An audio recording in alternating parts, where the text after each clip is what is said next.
Hey everyone, we're going to get to the tutorial for Holy Forever in one moment, but I just wanted to let you know this is kind of a combo version. It's a blend of CeCe Winans' version and a blend of Bethel's version.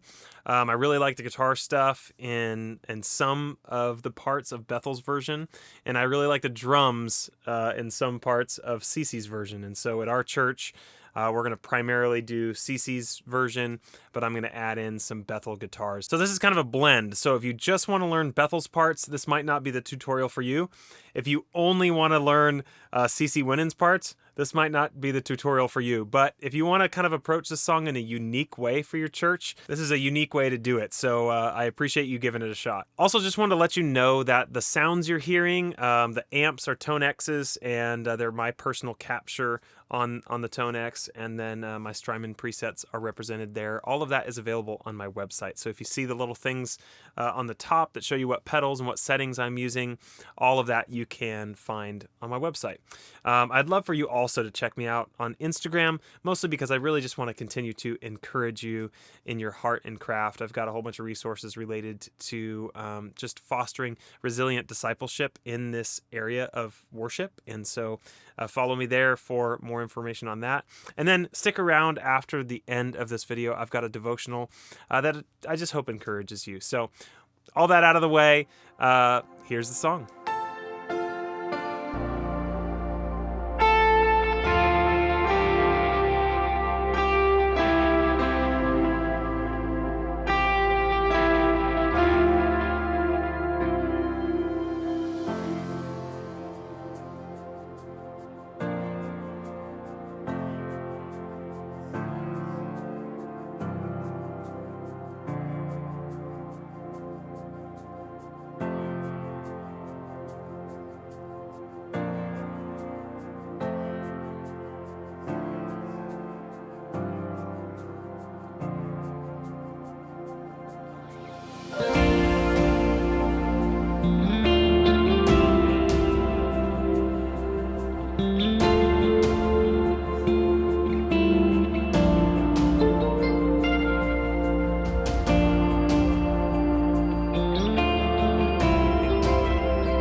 I hope that was helpful for you, and hopefully the blend of the two parts just gave you some unique ideas to try at your church. But I've got just a few thoughts on this song before you go. You know, this is one of those songs it's just a vertical declaration of Jesus' worth and honor and glory, right? As far as the lyrics go, there's nothing overly unique about them that we haven't sung before, but these kinds of songs are essential in our worship.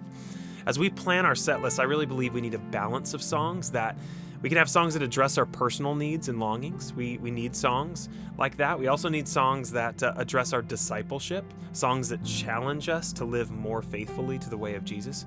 And we need songs that remind us of the gospel, you know, that retell the story of the truth of God. And we need songs like these that remind us of the current activity in heaven. Songs of vertical, upward praise, simply giving God the highest place.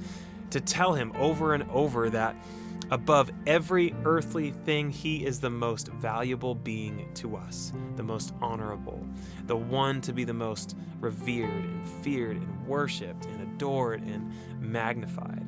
And Holy Forever is definitely one of these songs. But specifically, I love songs that remind us of Philippians 2, verses 6 through 11, because we're reminded that the one who is highest and greatest actually made himself smallest and clothed himself in humility. I love these verses. I come back to them often just in my own personal study, but let me just encourage you with them again. Philippians 2:6. Jesus, who being in very nature God, did not consider equality with God something to be used to his own advantage. Rather, he made himself nothing by taking the very nature of a servant. Being made in human likeness and being found in appearance as a man, he humbled himself by becoming obedient to death, even death on a cross. Therefore, God exalted him to the highest place and gave him the name that is above every name, that at the name of Jesus every knee should bow in heaven and on earth and under the earth, and every tongue acknowledge that Jesus Christ is Lord, to the glory of God the Father. I mean, so how could we not praise a God like this, right? He's not a God who just sits up on a cloud and judges us from a distance, but we have a God who had great love and compassion for his creation, enough to take on our flesh, to walk in our mess, to abandon his rights, abandon his privilege, to become poor and needy and low.